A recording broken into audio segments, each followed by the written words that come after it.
Do you know anything about me? Anything at all? Your answer would be no, correct?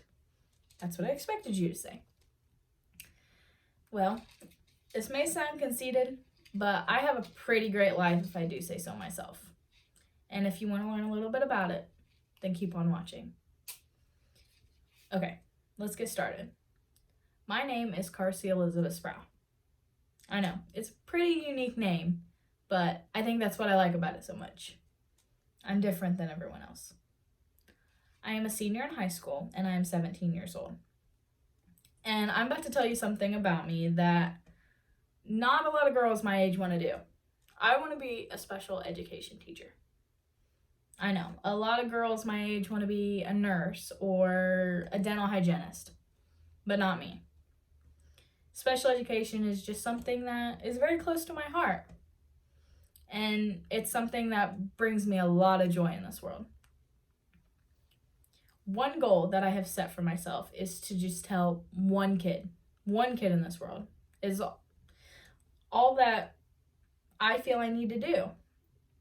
I mean, if I can help more, that would be great. But if I help one kid, that's one kid that wasn't helped before. And another goal that I have for myself is to just let life be. Let it play out how it wants to. I don't want to dwell on the past or try to plan out my future. I just want to let it happen how it's supposed to. And my last and final goal is to try to make a difference in this world. Because Lord knows we need a little bit of good. With everything that's been going on lately, the next generation that's coming up needs to try to help and try to make a difference. Because who knows what tomorrow can bring. If we make a difference today, maybe it can help what happens tomorrow. But you never know. Okay, so let me tell you a little bit about my family. My family is my absolute rock. They're my best friends.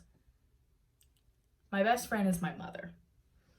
She is the most selfless and crazy and funniest woman you'll ever meet. She's my inspiration. She's exactly what I want to be like when I grow up. I also live with my grandpa, and my grandpa is my number one fan, we'll say that. See, I also play basketball and volleyball, and he is there at every game, sitting on the front row, cheering me on, and even yelling at the refs sometimes. But hey, shows he cares, and he's into the game. And lastly, I live with my dog, Kobe. And he is 6 months old, and he's a puppy. But he's pretty cute, and he's very stubborn, we'll say that. But he brings me a lot of joy on days where I need to smile or laugh or have someone to play with. He's always there. Okay, let's move on to my passions. One thing that I am absolutely crazy passionate about is kids. They always bring out the joy in me. They're the next generation to come up. They're the next generation to make a difference. They bring me hope. They bring me joy. And I don't know. They're just something that I'm really passionate about. And then another passion I have would be basketball. See, I've played basketball for about 8 years now. And it brings out the competitive side in me, we'll say that. There's just something about it, just about my community. Where I grew up, our school revolved around basketball. And it always has, and I'm sure it always will. And that brings me to my last point, actually.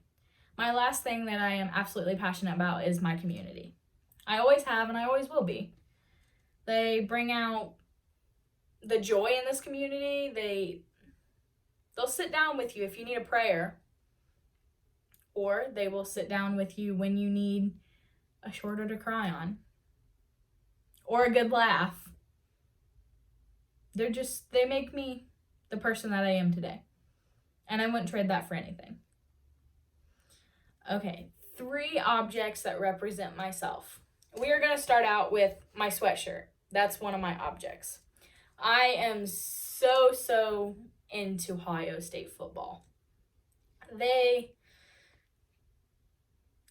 There's something that my family has always watched on Saturday afternoons or nights, and it brings out the competitive side in me. One day I can be wearing my Ohio State shirt, and the next day I can be yelling at the Ohio State refs because they missed that holding call, you know? And then another thing that I have that represents myself is this picture of my mother. My mom, again, is my best friend. She brings out a side in myself that I never knew was in me. It's been me and her since day one. And that's how I always hope for it to be. I love her more than anything. And I thank her, and I'm so thankful for her that she has made me into the person that I am today. And lastly, the item that I have for you guys is my grandma's necklace. See, she gave this necklace to me the day she died. She handed me the necklace, put it in my hand, and said, "This is yours. It's your time to take care of the family." See, that stuck with me. It always has, and I'm sure it always will. We didn't call her grandma. We called her Granny. She's my grandpa's mom. And she was the life of the party, we can say that. She was the greatest woman I've ever met in my life. And this means so much to me. And it represents my motto. What I try to live by now is to just take care of everyone else. Because you never know when someone's going to need saving. So yeah, that's one thing I would use to represent myself. Let's move on to the movie scene. A movie scene that I would use that shows me human communication would be in the movie I Can Only Imagine. See, in this movie, there's this little boy, and the boy has an abusive father. And one day, his mom says he's going to music camp. And when he comes back from music camp, his mom's gone. So it was him and his dad. And like I said, he was abusive. Well, one day, the little boy decided to leave. And when he went on tour, he was a great musician. And when he came back from tour, his dad had cancer. His dad had asked the little boy to help him find Jesus in this world. So what did the boy do? He forgave his dad. He communicated with him that Jesus is there for him to go home if he needs to. It taught me about forgiveness too. See, even though that man was an abusive father, he found Jesus in his life. And he got a relationship with his son. And then after his dad died, the boy wrote a song about him. The song was about when they're finally going to meet again, what it's going to be like. It's just a movie that has always touched my heart. You should see the movie, because I'm sure it would touch yours too. Okay. One interpersonal goal that I have for myself would be to just keep myself away from the bad as much as I can. And I think this class is going to help me do that. This class is going to help me stand up for myself. To stand up for what I believe and to be proud in my own skin. To show what I believe in and to stand up for it.